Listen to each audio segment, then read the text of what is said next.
Hello everyone, welcome to study journey. कैसे हैं आप सभी? उम्मीद करती हूँ आप सभी अच्छे होंगे और आपके एचटेट एग्जाम की प्रिपरेशन अच्छे से चल रही होगी। फ्रेंड्स, आज की इस वीडियो के अंदर आप लोगों ने थंबनेल भी देख लिया होगा कि आज की इस वीडियो के अंदर हम काफी जो टॉपिक्स हैं उनको क्लियर करेंगे। उन टॉपिक्स में आप लोगों के जो प्रीवियस ईयर है उनकी हेल्प से हम लोग टॉपिक्स को क्लियर करने वाले हैं। तो चलिए स्टार्ट करते हैं। आपने पहले की वीडियो देखी होगी भाई, जिसके अंदर मैंने जो इंपॉर्टेंट टॉपिक्स थे वो आपको करवाए थे। अभी आपके पास टाइम इतना बचा हुआ है, बहुत ही कम टाइम बचा हुआ है। तो अगर अब आप लोग चाहते हैं एचटेट एग्जाम को क्रैक करना और आप पूरे सिलेबस को नहीं पढ़ पा रहे हैं, तो आप ओनली जो आपके प्रीवियस ईयर हैं उनको अगर अच्छे से देख जाते हैं, साथ में प्रीवियस ईयर से जो आपके टॉपिक्स आए हुए हैं उन टॉपिक्स को कर जाते हैं, तो ये भी आपके लिए कहीं ना कहीं आपके एचटेट एग्जाम को पास करवाने में आप लोगों की हेल्प कर सकता है। ऐसे ही एक क्लास मैंने आप लोगों के लिए डाली थी जिसके अंदर मैंने इस क्वेश्चन को उठाया था आपका, और समावेशी शिक्षा से रिलेटेड सारे टॉपिक्स मैंने क्लियर कर लिए थे। उम्मीद करती हूँ आपने वो वीडियो देखी होगी। अगर नहीं देखी है तो मैं इसके लिए एक अलग से प्लेलिस्ट बना देती हूँ, HTET most important topic series. तो वहां से जाकर के आप लोग इसको देख लीजिएगा, ठीक है। तो चलिए आज की वीडियो स्टार्ट करते हैं। तो भाई सेकंड क्वेश्चन हमारा आ जाता है, निम्नलिखित में से फर्स्ट क्वेश्चन हम कर चुके थे, साथ में समावेशी शिक्षा से और किस किस प्रकार के क्वेश्चन बन सकते थे ये सारे हमने क्लियर कर लिया था। निम्नलिखित में से कौन सा कथन एरिक्सन के मनोसामाजिक विकास सिद्धांत के अंतर्गत किशोरावस्था के संबंध में सही है, ये आपको बताना है। तो जब आप इस क्वेश्चन को पढ़ते हैं तो भाई किसकी बात हो रही है? आपके एरिक्सन के साइको सोशल डेवलपमेंट थ्योरी की बात हो रही है। तो उसके उसमें भी किस विषय के बारे में बात हो रही है? एडोलेसेंस के बारे में बात हो रही है, किशोरावस्था के बारे में बात हो रही है। तो इस क्वेश्चन का आंसर हम लोग कब दे पाएंगे? जब हमें क्या टॉपिक आता हो आपका, जो एरिक एरिक्सन की आपकी साइको सोशल डेवलपमेंट थ्योरी है, जिसके अंदर 8 स्टेजेस बताई गई हैं। तो ये हमें आना चाहिए, तभी हम इस क्वेश्चन का आंसर है वो दे पाएंगे। तो ऐसे ही फ्रेंड्स, आप लोगों को इस वीडियो के अंदर मैं 4 से 5 टॉपिक करवाऊंगी, और ये 4 से 5 टॉपिक आपके मोस्ट इंपोर्टेंट रहेंगे। और आगे आने वाले एग्जाम में आपको इन चारों पांचों टॉपिक से क्वेश्चंस भी देखने को मिलेंगे। अगर आप ये 4-5 टॉपिक कर जाते हो तो आप ये मान के चलो कि आप सीडीपी में से 30 नंबर आराम से, 30 में से आप लोग 4 से 5 क्वेश्चन आराम से ठीक करने वाले हो। 4 से 5 नंबर आप लोगों के बन जाने वाले हैं। तो देखिए भाई, हम ऑप्शंस को देखते हैं। तो फर्स्ट ऑप्शन है आपका, अहम पहचान एक धनात्मक मनोसामाजिक वैल्यू है। अहम पहचान एक ऋणात्मक मनोसामाजिक पहलू है। अहम पहचान एक तटस्थ मनोसामाजिक पहलू है। अहम पहचान कोई मनोसामाजिक पहलू ही नहीं है। आपकी भाई किसकी बात कर रहा है? ईगो आइडेंटिटी की। तो जो ईगो आइडेंटिटी है भाई कब आता है? ये जब अपने आप में जो अहम वाली जो भावना होती है किशोरावस्था के अंतर्गत आता है। लेकिन हमें किसके बारे में बताना है? साइको सोशल डेवलपमेंट थ्योरी के अकॉर्डिंग जो अहम पहचान है वो एक कैसा एस्पेक्ट है। तो इसका जो करेक्ट एस्पेक्ट रहेगा, आपका जो करेक्ट आंसर रहेगा वो आपका क्या रहने वाला है भाई? पॉजिटिव साइको सोशल एस्पेक्ट, आपका धनात्मक मनोसामाजिक पहलू आपका रहेगा। तो ऑप्शन नंबर 1 यहाँ पे आपका करेक्ट आंसर रहेगा। अब इससे रिलेटेड आप लोगों के और क्या क्वेश्चन बन सकते हैं? तो ये पूरा जो थ्योरी है हमें पढ़नी पड़ेगी, आपकी साइको सोशल डेवलपमेंट थ्योरी हमें अच्छे से आनी चाहिए, तभी हम इसका जो क्वेश्चंस है वो हम निकाल पाएंगे। जो आपका मनोसामाजिक विकास का सिद्धांत है, ये क्वेश्चन भी आपसे पूछा जा सकता है। अ, ये जो क्वेश्चन पेपर हम सोल्व कर रहे हैं ये पीजीटी लेवल का है। और पीजीटी में तो आपका भाई देखो, सिलेबस जो होता है टीजीटी पीआरटी आपका सेम ही है, लेकिन लेवल का फर्क होता है। तो भाई जब पीजीटी में क्वेश्चन आया है तो उसको थोड़ा सा डीप से पूछा जाता है। लेकिन अगर यही क्वेश्चन, इसी टॉपिक से क्वेश्चन आपका पीआरटी में आना होता तो आपसे डायरेक्ट भी पूछ सकता है कि जो मनोसामाजिक विकास का सिद्धांत है वो किसने दिया। तो ये भैया आपके रहेंगे एरिक एरिक्सन रहेंगे। एरिक एरिक्सन को नव फ्रायडवाद के जनक भी कहा जाता है। इन्होंने एक बुक भी लिखी है 1963 में, जिस बुक का नाम रहेगा चाइल्डहुड एंड सोसाइटी, आपका बचपन और समाज, ये बुक रहेगी। इसके बाद आप लोग देखना कि जो एरिक एरिक्सन है, आपसे ये पूछा जाता है कि जो एरिक एरिक्सन है वो किससे प्रभावित थे। तो जो एरिक एरिक्सन रहेंगे वो मनोविश्लेषण के जो सिद्धांत थे, जो कि आपका सिद्धांत किसने दिया था भाई? फ्रायड ने दिया था। तो ये क्वेश्चन भी आपसे बन जाता है कि जो मनोविश्लेषणवाद का जो सिद्धांत है वो किसने दिया था भाई आपका? तो वो सिद्धांत आपका दिया था फ्रायड ने। तो उनसे ये काफी प्रभावित हुए थे, और उनका जो ये सिद्धांत है ये भी उनसे काफी मिलता जुलता है, ठीक है। इनके अनुसार जो विकास है वो 8 अवस्थाओं में संपन्न होता है। प्रत्येक अवस्था में एक मनोसामाजिक चुनौती होती है, जिसे क्या कहा जाता है? संकट कहा जाता है। ये आपको ध्यान रखना है। प्रत्येक अवस्थाओं में एक मनोसामाजिक चुनौती आपके सामने उत्पन्न होगी, उस चुनौती को क्या कहा जाएगा? संकट कहा जाएगा। अब भाई बात करते हैं कौन कौन सी वो अवस्थाएं रहेंगी। यहाँ से बेसिक क्वेश्चंस मैंने आप लोगों को, चाहे मैं फॉर्मेट में ना दे रही हूँ क्वेश्चंस, लेकिन आप लोगों को मैंने क्वेश्चंस बता दिए हैं कि क्या क्या क्वेश्चंस बन सकते हैं, मुंह से बोल करके बताए हैं, आप लोगों ने सुने होंगे, तो एग्जाम में आप लोग ठीक निकाल लोगे। अब एक बात और आपसे यहाँ कहना चाहती हूँ कि जिन लोगों ने नोट्स परचेज कर रखे हैं, तो ये पेड नोट्स थे। अब आप क्या करो कि जो पहले आप लोगों ने क्या किया है, वीडियोस को देखो। भाई वीडियोस को देखने से आपके समझ में आ जाता है, क्योंकि अभी आपके पास टाइम भी कम है। और फिर आप उस नोट्स जो मैंने आप लोगों को दे रखे हैं, उन नोट्स से रिवाइज कर लो, वो आपके रिवीजन में हेल्प करेंगे। आपको बार बार में वीडियो नहीं खोलनी पड़ेगी, आपको बार बार में बुक नहीं उठानी पड़ेगी। आप लोगों को ओनली क्या करना पड़ेगा कि जो आपके पास नोट्स हैं वो खोल लो और वहां से आप लोग रिवीजन कर लो, तो आपका काम वहां से बन जाएगा। नेक्स्ट फ्रेंड, नेक्स्ट बात करते हैं विकास की 8 अवस्थाओं की। जो 8 अवस्थाएं बताई है वो कौन कौन सी बताई है। सबसे पहले बात करते हैं जब बच्चे का जन्म होता है, जन्म से लेकर जब वो 1.5 साल तक का होता है, 18 महीने तक का होता है, उसके अंदर बात करते हैं वो आपकी एरिक एरिक्सन के अकॉर्डिंग कौन सी स्टेज होती है। तो ये आपकी स्टेज रहेगी भाई ट्रस्ट वर्सेस मिसट्रस्ट की स्टेज रहेगी आपकी, विश्वास बनाम अविश्वास की स्टेज रहेगी। जब भाई बच्चा जन्म लेता है, ठीक है, तो उसको किसकी जरूरत होती है? माता पिता के प्यार की जरूरत होती है। उसको माता पिता का जो प्यार है वो उचित मात्रा में मिलता है भाई, उचित प्यार बच्चे को मिलता है, तो बच्चे में क्या उत्पन्न हो जाता है? विश्वास उत्पन्न होता है। अगर वही प्यार उस बच्चे को नहीं मिलता है, उस बच्चे को दुत्कार मिलता है, तो बच्चे के अंदर क्या आने लगता है भाई? अविश्वास आने लगता है। क्या आने लगता है? मिसट्रस्ट आने लगता है। और जब विश्वास और अविश्वास की जो स्थिति होती है, इसके अंदर बालक सफलतापूर्वक समाधान कर लेता है, तो उस बच्चे के अंदर एक मनोसामाजिक मूल्य उत्पन्न हो जाता है। और उस मनोसामाजिक मूल्य को हम क्या नाम देते हैं? आशा।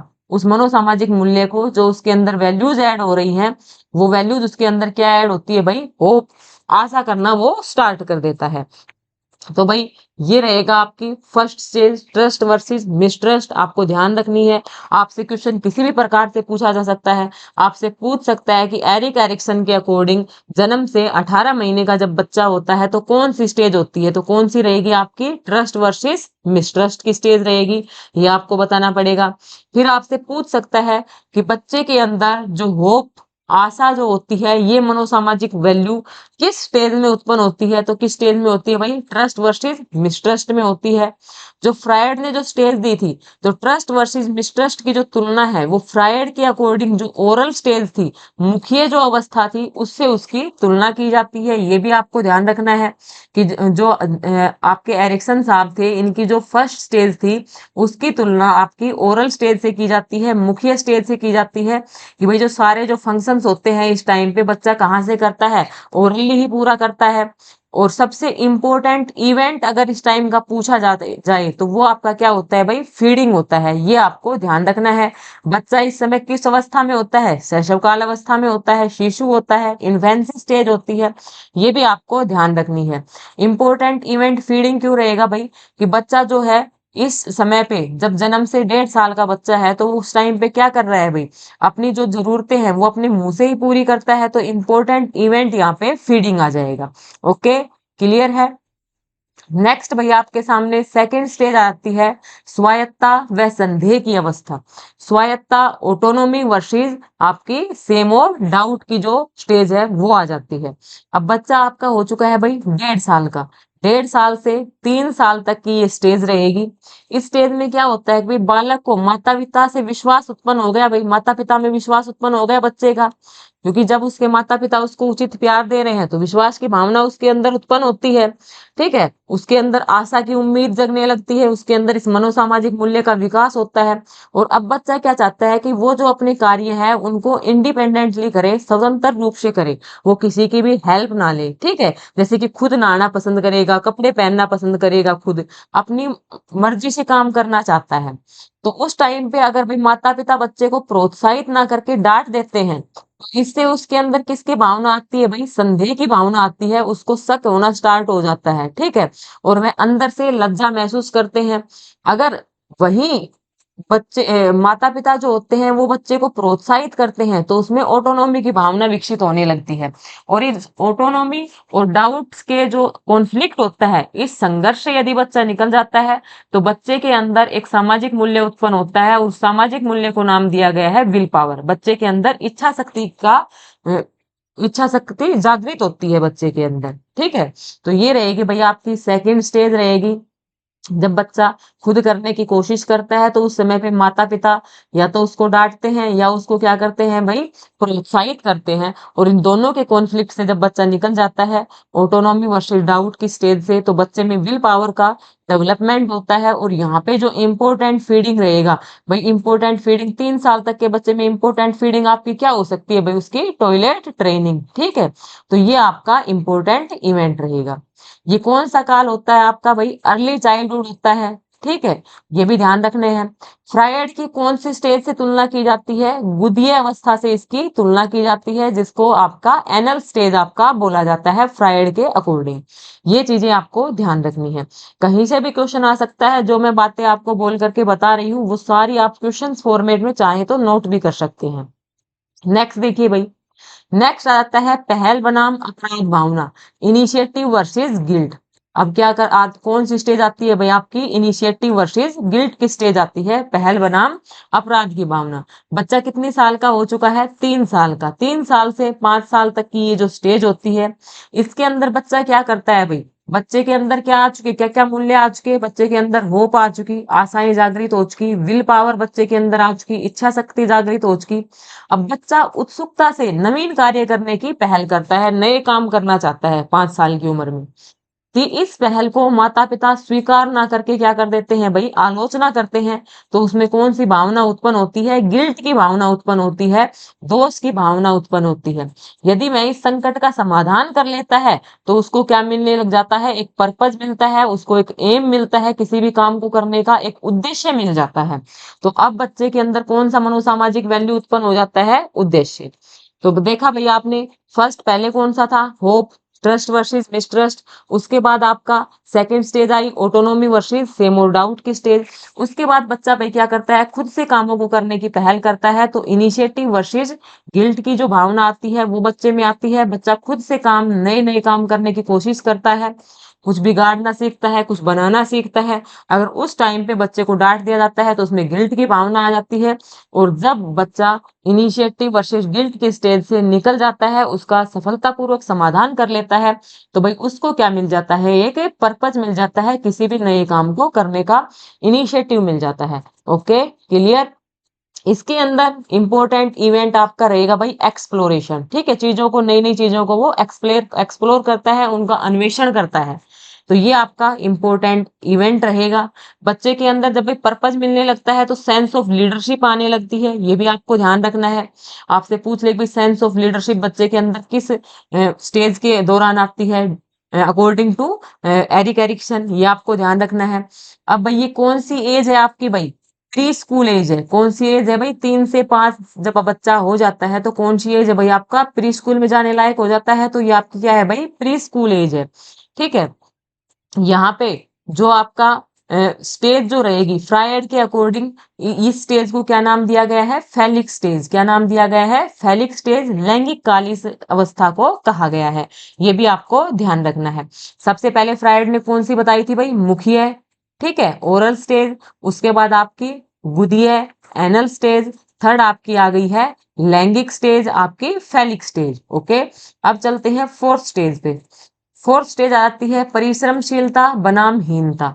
ये होती है भाई स्टेज कौन सी, 6 से 12 साल की। 6 से 12 साल की आप आ जाता है बच्चा परिश्रमशीलता बनाम हीनता वाली स्टेज में आता है। इंडस्ट्री वर्सेस इंफीरियोरिटी की स्टेज के अंदर बच्चा आ जाता है। बालक परिश्रम करना आरंभ कर देता है और असफलता मिलने पर उसमें कौन सी भावना का जन्म होता है भाई, हीनता की भावना का जन्म होता है। बच्चा परिश्रम करना स्टार्ट कर देगा। ठीक है, और जब उसके अंदर उसकी भावनाओं को दबाया जाता है तो बच्चे के अंदर क्या आ जाता है भाई, आपकी हीनता की भावना का उत्पन्न होने लगता है आपका 6 से 12 की स्टेज में। तो यहाँ पे इस संकट का समाधान कर लेता है तो बच्चे में क्या आती है भाई, कॉम्पिटेंसी की भावना आती है, सामर्थ्य की भावना आती है। ठीक है, ये आपको ध्यान रखना है। जब इस स्टेज से सफलतापूर्वक बच्चा निकल जाता है तो बच्चे के अंदर कॉम्पिटेंसी की भावना आती है, और इस समय में बच्चा क्या कर देता है भाई, स्कूल जाना स्टार्ट कर देता है। तो इस लाइफ का 6 से 12 वाली जो लाइफ है वो आपकी कौन सी रहेगी, स्कूलिंग वाली रहेगी। यहाँ पे इंपॉर्टेंट इवेंट आपका क्या रहेगा, स्कूलिंग रहेगा। और अकॉर्डिंग टू फ्रायड इस स्टेज को कहा जाता है लेटेंसी स्टेज। क्या कहा जाता है भाई, लेटेंसी स्टेज, सुप्तावस्था, जिसको हिंदी में क्या कहेंगे, सुप्तावस्था कहेंगे। ये हो गई भैया आपकी फोर्थ स्टेज। अब चलते हैं फिफ्थ स्टेज पे। फिफ्थ स्टेज आ जाती है आपकी 12 से 18। भाई सबसे पहले जन्म से 1.5 साल तक का था, उसके बाद 1.5 से 3 साल तक का, फिर 3 से आपका 6 साल, और फिर 6 से आपका 12 साल, और अब आप पहुंच गए हैं 12 से 18 साल। जो अभी आपने देखा आइडेंटिटी था ना, आपका आइडेंटिटी ईगो वाला जो क्वेश्चन आया था, वो इसी से था, आपका 12 से 18 वाली स्टेज से ही था, किशोरावस्था से ही था। यहाँ पे बच्चे को पहचान, भूमिका और द्वंद्व की अवस्था उत्पन्न होती है। आइडेंटिटी वर्सेस कंफ्यूजन की स्थिति यहाँ पे उत्पन्न होती है। 12 से 18 साल की ये आपकी उम्र होती है, और 12 से 18 में क्या बन जाता है बच्चा, बच्चे से किशोर बन जाता है। ये आपकी कौन सी अवस्था होती है, किशोरावस्था होती है। ठीक है, तो भाई यहाँ पे बच्चा अपनी जो खुद की आइडेंटिटी है उसको पहचानने की कोशिश करता है, उसी के इर्द गिर्द रहना पसंद करता है, जो उसको अच्छा लगता है उसी के अनुसार जानने की वो कोशिश करता है, और कभी कभी बच्चे में कंफ्यूजन भी होने की स्थिति उत्पन्न हो जाती है। तो इस समय में क्या होता है, बच्चा भाई अपने जो चारों तरफ जो उसका सोशल एस्पेक्ट्स होता है, जो उसका समाज होता है, वहां पे बच्चे रिलेशन बनाना स्टार्ट कर देता है। तो ये भाई इंपॉर्टेंट इवेंट्स इस स्टेज का क्या रहेगा, सोशल रिलेशनशिप। क्या रहेगा, सोशल रिलेशनशिप। किशोरावस्था होती है। अकॉर्डिंग टू फ्रायड ये कौन सी स्टेज है, जेंटल स्टेज है। जनेंद्रिय अवस्था है आपकी, जनेंद्रिय अवस्था है ये आपकी, जेंटल स्टेज है अकॉर्डिंग टू फ्रायड। अडल्ट स्वयं को जानने, भूमिका को लेकर अन्वेषण करते हैं। सही रास्ता न चुनने पर उनमें संभ्रांति, द्वंद्व की स्थिति उत्पन्न होती है। अगर वो इस संकट का समाधान कर लेते हैं तो उनमें कर्तव्य परायणता आती है, यानी उनके अंदर फिडलिटी का डेवलपमेंट होता है। अपनी रेस्पॉन्सिबिलिटी समझते हैं, वो अपनी पहचान, अपने आप को पहचान जाते हैं कि भाई उनको क्या करना चाहिए। ठीक है, तो यहाँ पे क्या होता है, strong sense of self and feelings of independence and control. यहाँ पे बच्चा खुद को स्वतंत्र महसूस करना चाहता है।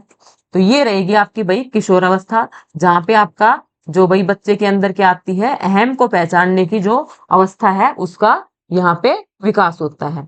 तो भाई ये हो गई आपकी फिफ्थ स्टेज। अब आप पहुंच जाते हो सिक्स स्टेज पे, जो आपकी बन जाती है भाई 18 साल से ऊपर की, 19 से 35 तक की। अब मैं आपको एक बात और भी बता देती हूँ कि आपके लिए जो मोस्ट इंपोर्टेंट जो स्टेज थी वो यहाँ तक कवर हो चुकी है। 5 स्टेज तक आप लोग देख चुके हैं। वहां पे आपने क्या देखा भाई, इन्फेंसी स्टेज देखी आपने, आपने प्री स्कूल एज देखी आपने, आपने स्कूलिंग एज देखी आपने, और आपने बच्चे को स्कूलिंग एज के बाद आप लोगों ने देखा कि भाई किस प्रकार से बच्चा अपने रिलेशन बनाता है, ये स्टेज देखी। यानी आप 18 साल तक जो आप किशोरावस्था स्टेज देखी आप लोगों ने, तो यहाँ तक आप लोग इसके बारे में समझ चुके हो। अब आ जाती है छठी स्टेज, मित्रता व अलगाव की अवस्था। मित्रता व अलगाव की अवस्था भाई 19 से 35 वर्ष, इंटीमेसिस वर्सेस आइसोलेशन। ये भाई आपका क्या है, अर्ली अडल्टहुड है। बच्चा भाई अडल्टहुड में पहुंच चुका है आपका, तो ये आपका क्या है, अर्ली अडल्टहुड है। यहाँ पे बच्चा क्या करता है भाई, इंपॉर्टेंट जो काम है वो क्या करता है, इवेंट्स रिलेशनशिप में आ जाता है। व्यक्ति समर्पित भाव से सकारात्मक व घनिष्ठ संबंध बनाता है। सफल ना होने पर उसमें किसकी भावना आ जाती है, आइसोलेशन की भावना आ जाती है, अलगाव की भावना आ जाती है। बच्चा रिलेशन बनाना स्टार्ट कर देता है, क्योंकि वो बच्चा नहीं रहा, किशोर बन गया है। और इस संकट का समाधान हो जाता है तो बच्चे में किसकी भावना उत्पन्न होती है भाई, प्रेम की भावना उत्पन्न होती है, लव की भावना उत्पन्न होती है। 19 से 35 की उम्र में ये स्टेज आपकी रहती है। नेक्स्ट जो स्टेज आएगी भाई आपकी सातवीं स्टेज। अब हमारे लिए 4 स्टेज ज्यादा इंपॉर्टेंट क्यों थी, 5 स्टेज, क्योंकि वो आपके किसके बारे में आपको बता रही थी भाई, किशोरावस्था तक बता रही थी। अब जब हम एस्टेट का पेपर देके आएंगे तो वहां पे हमसे मोस्टली जो क्वेश्चन है वो किशोरावस्था तक ही पूछे जाते हैं, लेकिन फिर भी आप इनको भी देख करके जाइएगा। नेक्स्ट है भाई 35 से 65 साल की उम्र में सोसाइटी में कंट्रीब्यूट करते हैं। जनरेटिविटी वर्सेस स्टेग्नेशन की जो भावना रहेगी, ये जनरेटिविटी में स्टेग्नेशन की भावना रहेगी, कुछ ना कुछ क्रिएटिविटी की भावना रहेगी। बस अब इस उम्र में क्या होगी भाई, 35 से 65 की उम्र में, ये आपका लेट एडल्टहुड है। यहाँ पे भाई बच्चों की शिक्षा की चिंता आपको सताएगी, ठीक है। और इस प्रकार से आप कुछ ना कुछ क्रिएटिव करते हुए कुछ ना कुछ जनरेट करेंगे, एक आमदनी आप लोग बना रहे होंगे, ठीक है। और धीरे धीरे भाई एक्टिव मेंबर से कैसा हो जाएगा, 65 साल तक जाते जाते वो पैसिव मेंबर हो जाता है, रिटायरमेंट हो जाती है। यहाँ पे अगर इन दोनों के बीच में समाधान हो जाता है तो बच्चा तो अब कहाँ रहा, वो अडल्ट बन चुका है, तो उसके अंदर कौन सी भावना डेवलप होती है, केयर की भावना डेवलप होती है, देखभाल की भावना डेवलप होती है।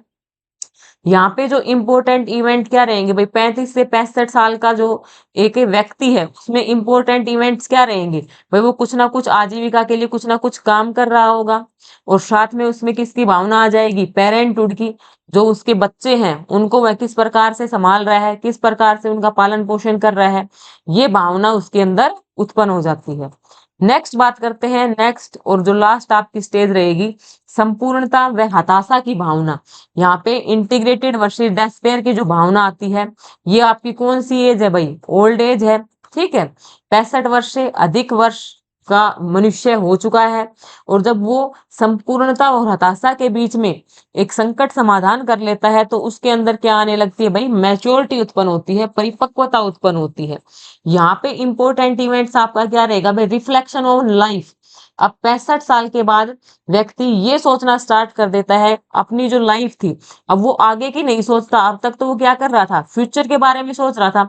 अब वो किसकी सोचता है भाई, पास्ट की सोचता है, कि पास्ट में उसने क्या किया, उन चीजों को रिफ्लेक्ट करता है वो, उनके ऊपर प्रकाश डालता है कि उसने क्या किया क्या नहीं किया। भविष्य की बजाय अतीत की सफलता और असफलता पर ध्यान जाता है। तो भाई ये आपका रहेगा एरिक एरिक्सन के 8 स्टेज आप लोगों ने देख ली। उम्मीद करती हूँ कि ये आपको अच्छे से समझ में भी आ गई होंगी। तो अब मैं आप लोगों को दूसरे टॉपिक पर लेकर के चलती हूँ, लेकिन उससे पहले हम क्वेश्चंस देखेंगे, क्वेश्चंस में किस टॉपिक के बारे में पूछा गया है। ये सर्जनशील बालक की विशेषता पूछा गया था भाई, ये हम कर चुके हैं। कौन सी नहीं है पूछा गया था, तो सर्जनशील बालक में क्या नहीं होते, परंपरागत विचार नहीं होते, ठीक है। नेक्स्ट क्वेश्चन नंबर 4 पे चलते हैं। तो क्वेश्चन नंबर 4 हमारा आ जाता है भाई, समावेशी शिक्षा मैं आपको लास्ट वीडियो में पढ़ा चुकी हूँ। क्वेश्चन नंबर 4 आपका आ जाता है, कौन सी विशेषता समाजीकरण की प्रक्रिया पर सकारात्मक प्रभाव नहीं डालती। अब आप जब इस क्वेश्चंस को देखते हो तो आपके सामने क्या टॉपिक आ रहा है भाई, आपने देखा निम्नलिखित में से कौन सी विशेषता समाजीकरण, आपके पास क्या है भाई, समाजीकरण। समाजीकरण यानी आपका भाई सोशलाइजेशन। तो आपको कौन सा टॉपिक आना चाहिए, सोशलाइजेशन वाला टॉपिक आना चाहिए, अच्छे से आना चाहिए, तभी तो आप उससे रिलेटेड क्वेश्चंस हैं उनको बना पाओगे। ये क्वेश्चंस आप लोगों के बिल्कुल छाट छाट करके लाए गए हैं, और ये जो टॉपिक्स हैं ये भी मैं बिल्कुल आपको छाट छाट करके ही बता रही हूँ। इनसे जरूर क्वेश्चंस आएंगे। जो पिछली जो वीडियो थी उसके अंदर मैंने आपको समावेशी शिक्षा बताया था, तो समावेशी शिक्षा से आपके 2 क्वेश्चन जरूर आने हैं। अब मैंने आपको एरिक्सन बता दिया, अगर आप टीजीटी पीजीटी में हो तो एरिक्सन से भी आपसे 2 क्वेश्चन, एक क्वेश्चन जरूर आएगा, हो सकता है पीआरटी में ना भी आए। अब तीसरा टॉपिक बनता है आपका सामाजिकरण। सामाजिकरण से भी आपके 2 क्वेश्चन जरूर पूछे जा सकते हैं, तो इस टॉपिक को आप लोग अच्छे से देखिए। नेक्स्ट आपका रहेगा भाई वाइगोत्स्की। तो वाइगोत्स्की से भी हमेशा लगभग टीचिंग एग्जाम में आपका जीन पियाजे, कोलबर्ग और वाइगोत्स्की, इन तीनों से क्वेश्चंस आते ही आते हैं, तो ये तीनों चीज भी आपको अच्छे से पढ़नी है। तो चलिए भाई स्टार्ट करते हैं समाजीकरण। तो भाई क्या पूछा है, प्रभाव नहीं डालती है पूछा है, पॉजिटिव एस्पेक्ट नहीं डालती है ये पूछा है। ऑप्शंस क्या है आपके, सोशली अप्रूव्ड बिहेवियर, जो सामाजिक रूप से स्वीकृत व्यवहार हो, तो भाई ये चीज तो प्रभाव डालेगी, हमसे पूछा है नहीं डालेगी। प्लेइंग अप्रूव्ड सोशल रोल्स, जो स्वीकृत जो सामाजिक भूमिकाएं हैं वो निभाना, सभी अपने अपने रोल प्ले करते हैं। डेवलपमेंट ऑफ सोशल एटीट्यूड, सामाजिक अभिवृत्ति का विकास होना। डेवलपमेंट ऑफ सोशल प्रीजस्टिस, सामाजिक पूर्वाग्रहों का विकास। तो ये सकारात्मक प्रभाव नहीं डालती है कि भाई जो कन्वेंशनल जो चीजें हैं, जो प्रीजुडिसेस हैं, हम उन्हीं पे ही चलते रहें, कुछ भी नया करने की ना सोचे, बिल्कुल मॉडर्नाइजेशन को ना अपनाएं, कन्वेंशनल पे ही चलते रहें। तो ये चीजें आपकी सामाजिक प्रभाव ना डाल करके कहीं के ना कहीं आपकी ऋणात्मक प्रभाव भी डाल सकती है। तो ऑप्शन नंबर 4 यहाँ पे करेक्ट आंसर रहेगा इस क्वेश्चन का, ठीक है। अब हम समाजीकरण से रिलेटेड और भी जो आपकी चीजें बन सकती हैं उनको भी पढ़ेंगे। तो चलिए स्टार्ट करते हैं आपका सोशलाइजेशन वाला टॉपिक। भाई पेमेंट पहले अभी आपको थोड़े दिन पहले भी करवाया है, तो मैं शॉर्ट में ही करवाती हुई चलूंगी, टाइम भी कम है, तो आप लोग चीजों को अच्छे से समझते हुए चलिएगा। ठीक है, कहीं पे कोई डाउट हो तो आप लोग कमेंट बॉक्स में भी पूछ सकते हैं। भाई सोशलाइजेशन क्या है? Socialisation is a process by which people acquire knowledge, skill और social traits which enables them to participate और इफेक्टिव मेंबर्स ऑफ सोसाइटी और ग्रुप। समाजीकरण एक इस प्रकार की प्रक्रिया है कि भाई आप समाज में रहते हुए, समाज के नियमों को मानते हुए, ठीक है, समाज में हिस्सा लेने के लिए, समाज में एक प्रभावशाली व्यक्ति बनने के लिए आप उसके अंदर पार्टिसिपेशन करते हैं, वो आपकी क्या है भाई? समाजीकरण है।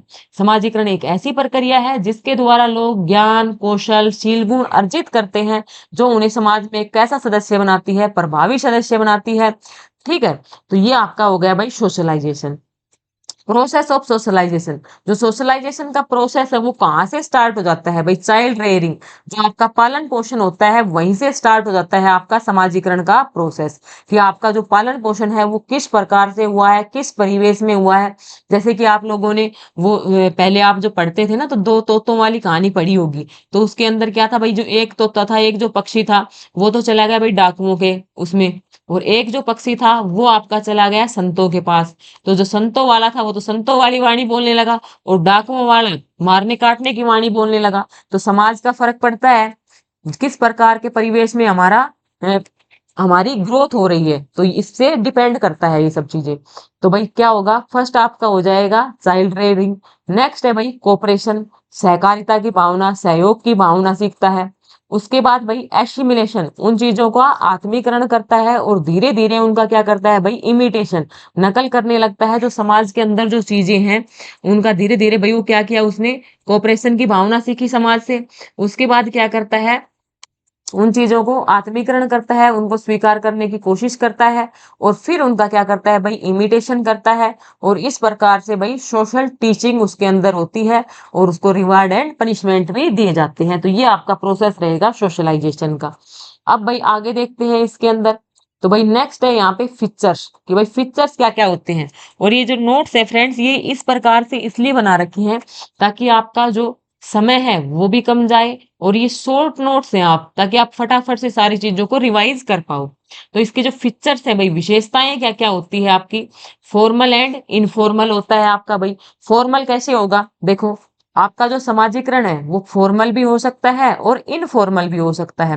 भाई फॉर्मल कैसे होगा? आप दोस्तों के बीच में बैठे हो, ठीक है, तो वहां से भी आपको कुछ चीजें सीखने को मिल रही है, तो वो तो आपका क्या हो गया? फॉर्मल हो गया। इनफॉर्मल कैसे हो गया?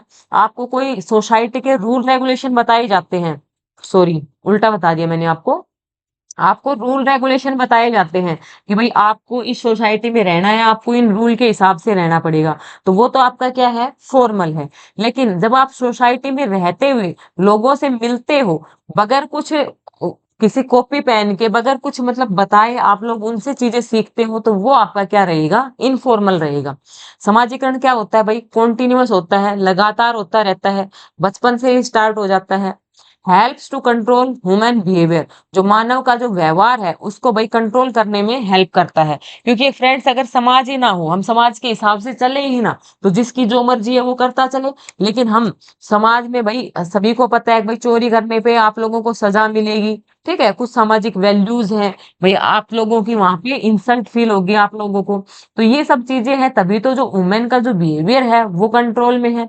एक भाई ये क्या है? लर्निंग प्रोसेस है, आप इसके अंदर कुछ ना कुछ सीखते रहते हो, जिस प्रकार के लोगों में आप लोग बैठते हो उसी प्रकार की चीजें आप लोग सीखते हो। तो भाई ये हो गई किसकी बातें? सोशलाइजेशन के फीचर्स हो गए ये। ओके, क्लियर है? नेक्स्ट है भाई factors contributing in the process of socialisation, समाजीकरण की प्रक्रिया में योगदान करने वाले कारक। आप किस वंश क्रम से आते हैं, आप किस परिवार में जन्म लेते हैं, तो इस चीज का भी बड़ा इफेक्ट पड़ता है आपके समाजीकरण में।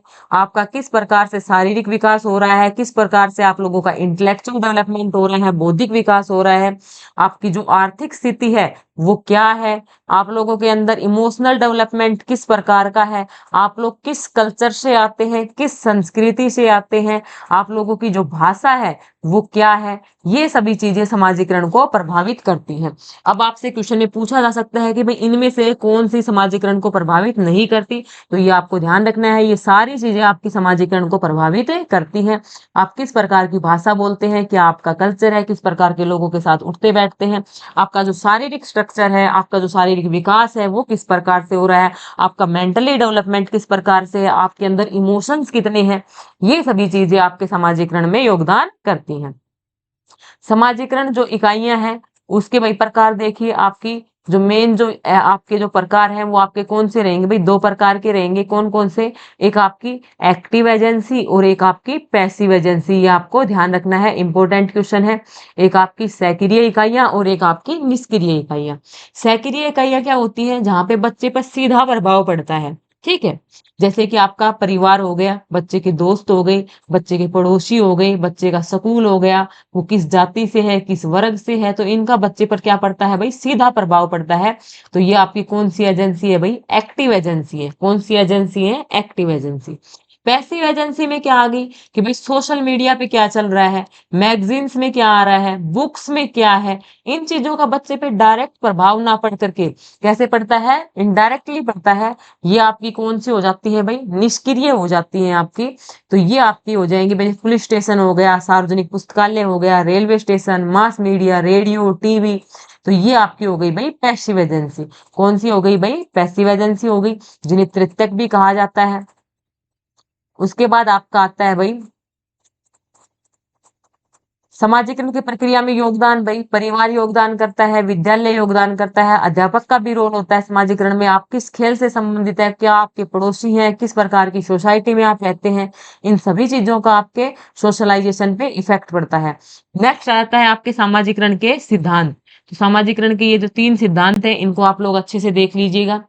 फर्स्ट जो आपके पास रहेगा भाई, सामूहिक प्रतिनिधित्व सिद्धांत। आपसे पूछा जा सकता है सामूहिक प्रतिनिधित्व सिद्धांत आपका किसने दिया है, कलेक्टिव रिप्रेजेंटेटिव थ्योरी किसके द्वारा दी गई है भाई, दुर्खिम के द्वारा दी गई है। व्यक्ति अपने समाज को देखकर प्रतिक्रियाएं करना सीखता है। जो व्यक्ति है वो अपने समाज को देखता है, किस प्रकार से प्रक्रियाएं हो रही हैं, उसी हिसाब से व्यक्ति सीखने लगता है। तो भाई ध्यान रखोगे। याद करने की ट्रिक मैं आपको बता देती हूँ भाई, यहाँ पे क्या है, सामूहिक, क्या है भाई, सामूहिक। जब हम सभी को साथ लेकर के चलते हैं तो हम सभी के सुख के बारे में सोचते हैं, तो भाई खुद का जो सुख है वो कभी नहीं होता। तो यानी सामूहिक से क्या याद रखोगे, दुर्खिम। सामूहिक से क्या याद रखोगे, दुर्खिम। कलेक्टिव रिप्रेजेंटेटिव थ्योरी आपकी किसने दी है भाई, दुर्खिम ने दी है। व्यक्ति अपने समाज को देख करके वहां पे प्रतिक्रियाएं करता है। दूसरा है आपका मैं और मुझे का सिद्धांत, I and myself theory. I and myself theory ये आपकी किसने दी है, मिड ने दी है। व्यवहार का दूसरों पर क्या प्रभाव पड़ता है, मैं की भावना विकसित होती है। और मैं और मुझे, ये क्वेश्चन पूछा जा सकता है, एक दूसरे के भाई क्या होते हैं, मैं और मुझे कॉम्प्लीमेंट्री होते हैं, ठीक है। रोल प्ले करना सीखता है व्यक्ति एक दूसरे को देखकर, मैं और मुझे का सिद्धांत इसको कहेंगे, ठीक है। तो ये आपकी भाई किसने दी है, मिड ने दी है। तो भाई इससे कैसे याद रखोगे, आई एंड माई सेल्फ, मैं और मुझे, मैं आ रहा है तो मैं से रिलेटेड आपका क्या बन जाएगा, मिड। मैं से मिड और मैं से मुझे। नेक्स्ट है आपकी सेल्फ मिरर थ्योरी, स्वदर्पण सिद्धांत। ये आपका किसने दिया है भाई, कूले ने दिया है। किसने दिया है, कूले ने, ठीक है। स्वदर्पण, जब खुद को शीशे में देखोगे तो कैसा फील करोगे, कूल फील करोगे। इस प्रकार से ट्रिक बना करके इसको याद रख सकते हो। ये अंत्य क्रिया पर आधारित होता है। समाज के अन्य लोगों के संपर्क में आने से बालक अपने बारे में स्वधारणा विकसित हो जाती है, उसको क्या कहते हैं, स्वदर्पण का सिद्धांत कहते हैं। दूसरों को देख करके अपने बारे में आइडिया लगा लेता है, खुद के लिए स्वधारणा उत्पन्न हो जाती है, तो वो आपका रहेगा स्वदर्पण का सिद्धांत, ठीक है। उसके बाद आ जाती है आपकी भाई टाइप्स ऑफ सोशलाइजेशन। क्या आ जाता है भाई आपका, टाइप्स ऑफ सोशलाइजेशन, ठीक। इसके अंदर आपका प्राइमरी, सेकेंडरी, एंटिसिपेटरी, रीसोशलाइजेशन, आप कई प्रकार के सोशलाइजेशन यहाँ पे देखोगे। Adult socialisation, development socialisation. तो देखो भाई, फर्स्ट जो सोशलाइजेशन है आपका प्राथमिक, क्या है भाई, प्राथमिक। एजेंसी हमने देख ली, पैसिव एजेंसी, एक्टिव। एक्टिव जो सीधा प्रभाव डाले, पैसिव जो सीधा प्रभाव ना डाले, ठीक है। अब आपका प्राइमरी में क्या आता है भाई, जहाँ बच्चा सबसे पहले इंटरेक्ट करता है, प्राइमरी पहला। तो भाई बच्चे की जो पहली गुरु कौन बताई गई है, उसकी माँ बताई गई है, ठीक है। तो बच्चे का जो प्राथमिक जो सोशलाइजेशन है, जो प्राइमरी सोशलाइजेशन है, वो कहाँ से शुरू हो जाता है, माँ से ही शुरू हो जाता है। और माँ कहाँ रहती है, आपके परिवार में। तो बच्चे का प्राइमरी सोशलाइजेशन कहाँ से शुरू हो जाता है, फैमिली से शुरू हो जाता है, ओके।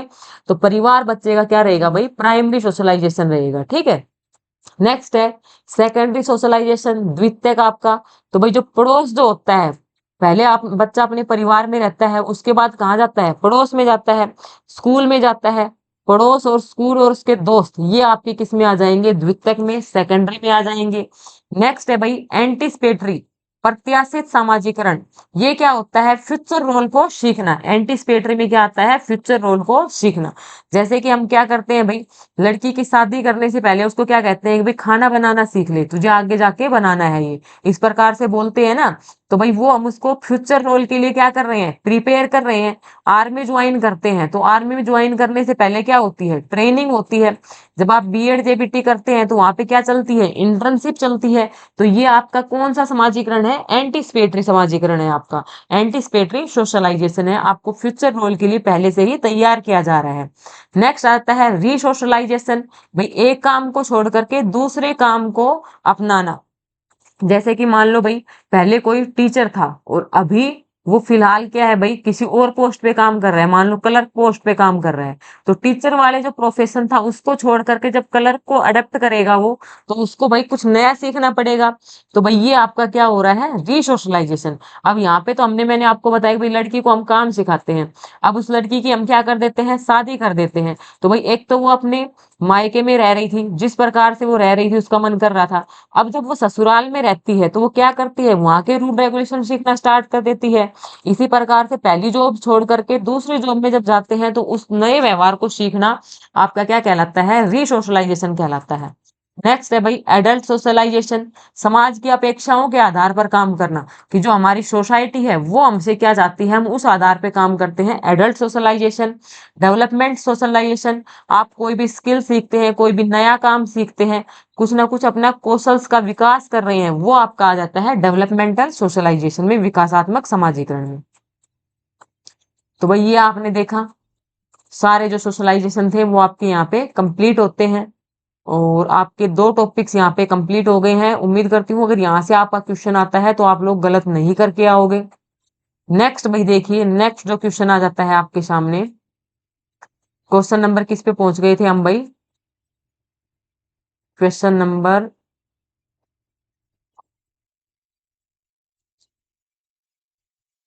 क्वेश्चन नंबर 5 पे पहुंच गए हम। क्या है भाई क्वेश्चन नंबर 5, वाइगोस्की का समीपस्थ विकास क्षेत्र संदर्भित करता है। Vygotsky zone of proximal development refers to.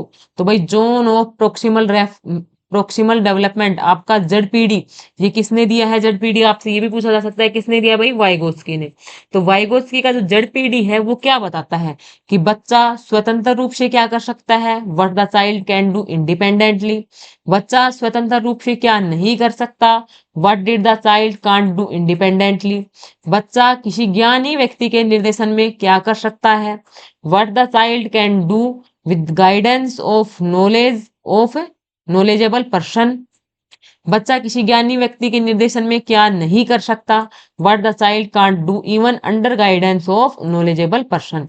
तो भाई जोन ऑफ प्रोक्सिमल डेवलपमेंट क्या कहता है कि बच्चे को जहां तक ज्ञानी व्यक्ति का मार्गदर्शन मिल रहा है, उसके अंदर सीखने की जो क्षमता होती है, तो भाई उसका क्या होता है, विकास होता है। तो इसका जो सही आंसर रहेगा वो आपका क्या रहेगा, बच्चा किसी ज्ञानी व्यक्ति के निर्देशन में क्या कर सकता है, इसका सही आंसर रहने वाला है। अब भाई नेक्स्ट क्वेश्चन आपके सामने आता है, यदि कोई शिक्षार्थी अपेक्षित, अभी वाइगोत्स्की वाले टॉपिक को भी अभी कंप्लीट कर देंगे, लेकिन इस पेज के जो क्वेश्चंस हैं उनको देख लीजिए। यदि कोई शिक्षार्थी अपेक्षित उपलब्धि हासिल नहीं कर पाता तो उसका कारण जानने के लिए किस प्रकार का परीक्षण किया जाता है। If a learner doesn't achieve the expected performance, what type of testing is done to find out the reason. उसका क्या किया जाता है भाई, डायग्नोस। क्या किया जाता है बच्चे का, डायग्नोस, कि भाई वो जो काम करने वाला था वो नहीं कर पाया, तो क्यों नहीं कर पाया, तो उसका हम क्या करते हैं भाई, डायग्नोस करते हैं, निदानात्मक परीक्षण करते हैं। कौन सा परीक्षण करते हैं, निदानात्मक परीक्षण। ओके। आपका फॉर्मेटिव कब होता है भाई, देख लो, फॉर्मेटिव आपका कब होता है भाई, आपका जो बीच बीच में आपके टेस्ट लिए जाते हैं वो आपके क्या होते हैं भाई, फॉर्मेटिव। ठीक है, साथ साथ चलते रहते हैं। समेटिव जब आपका लास्ट में होता है, समेटिव आपका लास्ट में होता है। डायग्नोस्टिक बच्चे का कारण जानने के लिए किया जाता है कि बच्चे को कहाँ पे कमी आ रही है। रेमीडियल, अब वो जो हमने कारण जान लिया, उस कारण को जानने के बाद जो टीचिंग करवाई जाती है वो आपकी होती है रेमीडियल टीचिंग। ओके। नेक्स्ट भाई समावेशी वाला था। समावेशन केवल दिव्यांग लोगों तक ही सीमित नहीं है, बल्कि इसका अर्थ किसी भी बच्चे का बहिष्कार नहीं होना है। तो समावेशी आपका क्या कहता था, सभी को मेन स्ट्रीम से जोड़ करके देखो। ये किसकी बात है भाई, एनसीएफ 2005, इसके अकॉर्डिंग इसका आंसर रहेगा। नेक्स्ट देखो भाई, सोशलाइजेशन हमने पढ़ लिया। तो भाई अब देखते हैं वाइगोत्स्की का सिद्धांत, जो कि आपके रूस के मनोवैज्ञानिक वाइगोत्स्की ने दिया था। सामाजिक सांस्कृतिक संज्ञानात्मक विकास का सिद्धांत। तो भाई अब हम आपका देखते हैं वाइगोत्स्की का सिद्धांत, जो कि आपका किसने दिया है, आपके सॉरी, वाइगोत्स्की का सिद्धांत तो वाइगोत्स्की नहीं दिया है। रूस के कहाँ के रहने वाले थे भाई, ये रूस के रहेंगे। सिद्धांत का नाम क्या रहेगा, सामाजिक सांस्कृतिक संज्ञानात्मक विकास का सिद्धांत। क्या नाम रहेगा, सामाजिक सांस्कृतिक संज्ञानात्मक विकास का सिद्धांत। कहाँ के मनोवैज्ञानिक थे, रूस के।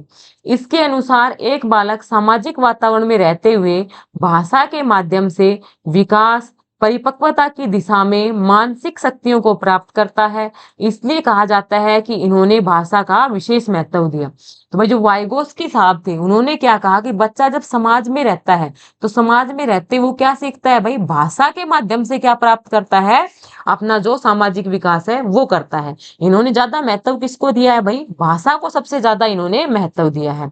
ठीक है, ये आपको ध्यान रखना है। उसके बाद वो बात करते हैं जेडपीडी की। किसकी बात करते हैं भाई, जेडपीडी की, जोनो प्रोक्सिमल डेवलपमेंट की बात करते हैं। एक बालक जिस स्तर पर विकास करता है उस स्तर एवं उसके विकास के संभाव्य क्षेत्र के बीच के अंतर को क्या कहा जाता है, जेडपीडी कहा जाता है। एक बच्चा यहाँ तक विकास प्राप्त कर सकता है, लेकिन अभी उसने कहाँ तक किया है, यहाँ तक, और उसकी उसकी जो संभावना है वो कहाँ तक है भाई, यहाँ तक। तो ये उसका क्या कहलाता है, जोनो प्रोक्सिमल डेवलपमेंट। यहाँ पे वो कब पहुंच पाता है, जब उसको क्या मिल जाए भाई, उचित गाइडेंस मिल जाए। इस जो इसका जो लास्ट वाला जो इसकी क्षमता है, वहां तक ये कब पहुंच पाएगा, जब इसको क्या मिलती है, उचित प्रकार से इसको गाइडेंस मिलती है, किसी ज्ञानी व्यक्ति का मार्गदर्शन मिलता है, तो ये अपने उचित विकास को प्राप्त करता है। ओके। एक बात आती है भाई इसमें, आत्म भाषण या फिर निजी संभाषण, जिसको हम प्राइवेट स्पीच कहते हैं। बालक के द्वारा स्वयं से बातचीत करना। अक्सर यह देखा जाता है कि बालक अपने आप से बातें करते हैं और खेलते रहते हैं, इससे उनके चिंतन एवं भाषा का विकास होता है। जो प्राइवेट स्पीच है, प्राइवेट स्पीच किसको कहेंगे भाई, बालक का अपने आप से बातें करना। इससे क्या होता है, बच्चे के अंदर विकास की भावना डेवलपमेंट होती है, अपने आप से बातें करते हुए बच्चा सीखने लगता है। एक आपका आता है भाई स्कैफोल्डिंग। ये टर्म्स है, यहाँ से आपसे क्वेश्चन पूछे जाते हैं। स्कैफोल्डिंग, बालक के शैक्षणिक वातावरण में कार्य व्यवहार का समर्थन इस प्रकार से करना कि वह स्वयं के लिए उस व्यवहार को प्रतिपुष्टिपूर्ण बना ले, जिसके प्रभाव से वह उत्तम विकास को प्रभाव प्राप्त कर सके। स्कैफोल्डिंग क्या होता है भाई, मचान होता है, शायद हिंदी में जिसको मचान बोलते हैं। तो भाई यहाँ पे क्या होता है कि वो किस विकास को प्राप्त करता है, उत्तम विकास को प्राप्त करे स्कैफोल्डिंग में, तो वो कहलाती है आपकी स्कैफोल्डिंग। ओके। देखो यहाँ पे क्या था भाई, इस वाले घेर में कैन डू इंडिपेंडेंटली, खुद कर सकता था।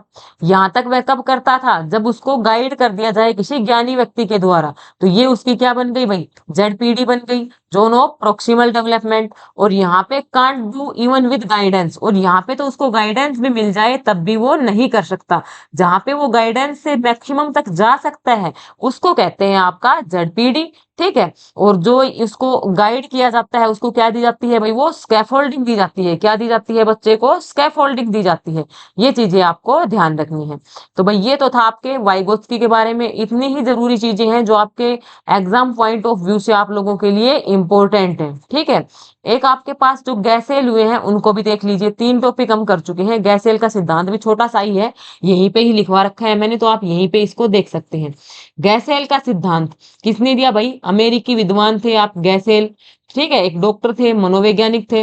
इन्होंने कौन सा सिद्धांत दिया है? परिपक्वता का सिद्धांत। कौन सा सिद्धांत दिया है? परिपक्वता का, principle of maturity, principle of maturity. एक बालक का विकास उसके वंशक्रम व वातावरण के सामंजस्य में प्राप्त होने वाली परिपक्वता होती है। एक जो बालक का विकास है भाई, उसके वंशक्रम और उसका क्या होता है भाई? वातावरण। दो ही चीजें होती हैं, हेरिडिटी और एनवायरमेंट। उनके अंदर जिस प्रकार से एडजस्टमेंट होती है, तो वहां से उसको क्या मिलती है? परिपक्वता। और यही उस बच्चे का क्या होता है? विकास होता है। इनके अनुसार एक बालक का विकास उसके तंत्रिका तंत्र से प्रभावित होता है। कहाँ से प्रभावित होता है भाई? नर्वस सिस्टम से प्रभावित होता है। विकास पहले आंतरिक या केंद्रीय अंगों का होता है। जो इंटरनल ऑर्गन्स होते हैं पहले उनका होता है, उसके बाद बाह्य अंगों का होता है। आपने विकास के सिद्धांत में पढ़ा होगा ना, विकास कहाँ से कहाँ चलता है? केंद्र से परिधि की ओर चलता है। ठीक है, तो ये आपने पढ़ा होगा। स्फेलोकोडल और प्रोक्सोमोडिस्टल, तो इसको क्या कहते थे? प्रोक्सोमोडिस्टल कहते थे। और बालक का सबसे पहले जो सिर व आंखों पे नियंत्रण होता है, सिर से किधर चलता है? पैरों की तरफ। इसको क्या कहते हैं? मस्तिष्क उन्मुखी सिद्धांत आपका स्फेलोकोडल। इसको क्या बोलते हैं भाई? स्फेलोकोडल बोलते हैं। ये सिर्फ चीजें आपकी cephalocaudal, principle of centre to peripheral. जो आपका स्फेलोकोडल आपका क्या था भाई? केंद्र से परिधि की ओर नहीं होता स्फेलोकोडल, ये यहाँ पे मिस्टेक है। स्फेलोकोडल तो क्या होता है? सिर से पैरों की तरफ होता है। और सेंटर से परिधि की तरफ जो होता है वो होता है आपका प्रोक्सोमोडिस्टल। कौन सा होता है? प्रोक्सोमोडिस्टल। एक होता है आपका टर्म आती है आपकी रेसिप्रोकल इंटरव्यूइंग। क्या आती है? Reciprocal interviewing. गैसेल के अनुसार विकास के दौरान एक बालक दो अलग अलग या विपरीत प्रवृत्तियों के मध्य सामंजस्य या समायोजन कर लेता है, वो आपकी क्या होती है? Reciprocal interviewing. दो अलग अलग विपरीत परिस्थितियां हैं, लेकिन वो उनके बीच में क्या कर लेता है? एडजस्टमेंट कर लेता है। ठीक है, एक है भाई सेल्फ एक्सचेंज, आत्म विनिमय। एक शिशु जल्दी ही अपने खाने पीने एवं सोने के समय को व्यवस्थित कर लेता है। बच्चे का एक रूटीन सा बन जाता है ना, कि भाई सुबह वो 10 बजे उसको नहाना है तो वो नहाएगा बच्चा, अदरवाइज वो रोने लग जाता है। अपने आप को कोई क्या कर लेता है? सेल्फ मैनेज कर लेता है। तो ये आपका कहलाता है आत्म विनिमय। ठीक है, मस्तिष्क उन्मुखी विकास का पहला विचार भाई किसके दिमाग में आया था? कुप्पुस्वामी के दिमाग में। किसके दिमाग में आया था? कुप्पुस्वामी के। वाइगोत्स्की आप पढ़ चुके हैं, जो भाई भाषा को विशेष महत्व देते हैं। भाषा के माध्यम से व्यक्ति में सामाजिक विकास होता है, ऐसा आपका कौन बताते हैं? वाइगोत्स्की बताते हैं। तो भाई ये टॉपिक हुआ आपका क्लियर। नेक्स्ट चलते हैं भाई। नेक्स्ट क्वेश्चन आप लोगों का क्या था? ये हो चुके हैं हमारे क्वेश्चन, ये टॉपिक भी हमारे हो चुके हैं। अब नेक्स्ट क्वेश्चन जो आपके आते हैं, देखो, वृद्धि एवं विकास में किस प्रकार के परिवर्तन होते हैं? तो भाई वृद्धि एवं विकास, ग्रोथ एंड डेवलपमेंट, यहां से क्वेश्चन भी आप लोगों का जरूर आना है। ग्रोथ एंड डेवलपमेंट में शरीर के आकार में परिवर्तन, शरीर के अनुपात में परिवर्तन, पुराने लक्षणों का विलोपन, नवीन विशेषताओं का अधिग्रहण। भाई बॉडी का साइज बदलता है, बॉडी का प्रोपोर्शन बदलता है, ओल्ड फीचर्स डिसेपियर हो जाते हैं, नए फीचर हैं उनको शरीर अडेप्ट करने लगता है। तो ऑप्शन नंबर 4 आपका यहाँ पे सही हो जाएगा। ठीक है, नेक्स्ट टॉपिक आपका आता है भाई, निम्नलिखित में से कौन सा कथन अभिप्रेरणा का अधिगम पर सकारात्मक प्रभाव स्पष्ट नहीं करता? किसकी बात कर रहा है भाई? मोटिवेशन की। मोटिवेशन वाला चैप्टर भी आपको अच्छे से पढ़ के जाना है। ठीक है, देखती हूँ यहाँ पे मैंने ऐड किया है या नहीं। यहाँ पे मैंने ऐड नहीं कर रखा, लेकिन नेक्स्ट जो आपको बताऊंगी ना उसके अंदर करवाऊंगी इसको। लेकिन यहाँ पे इसका आंसर देख लो भाई, मोटिवेशन से भी आपके 2 क्वेश्चन तक पूछे जा सकते हैं। सकारात्मक प्रभाव नहीं डालता भाई। अब अभिप्रेरणा सीखने के व्यवहार को क्षीण करती है। मोटिवेशन इम्पेयर्स लर्निंग बिहेवियर, सीखने की क्षमता को जो मोटिवेशन है भाई वो कम कर देता है। ठीक है, motivation provide definite direction to learning to behaviour, जो अभिप्रेरणा है, मोटिवेशन है, आपको सीखने की एक सही राह बताता है। मोटिवेशन एनर्जाइज लर्निंग बिहेवियर, सीखने के व्यवहार को एनर्जाइज ऊर्जा देता है, सक्रिय रूप देता है। Motivation makes learning behaviour selective, आपको चयनात्मक चीजें पढ़ने का आपको ज्ञान देता है, मोटिवेशन। तो पहला ऑप्शन ही वही गलत हो जाएगा। सकारात्मक प्रभाव ये देखना स्पष्ट नहीं करता है, पूछा है। तो भाई जो मोटिवेशन है वो आपके लर्निंग बिहेवियर को छीन थोड़ी ना करता है, कमजोर थोड़ी ना करता है, लर्निंग बिहेवियर को बढ़ाता है।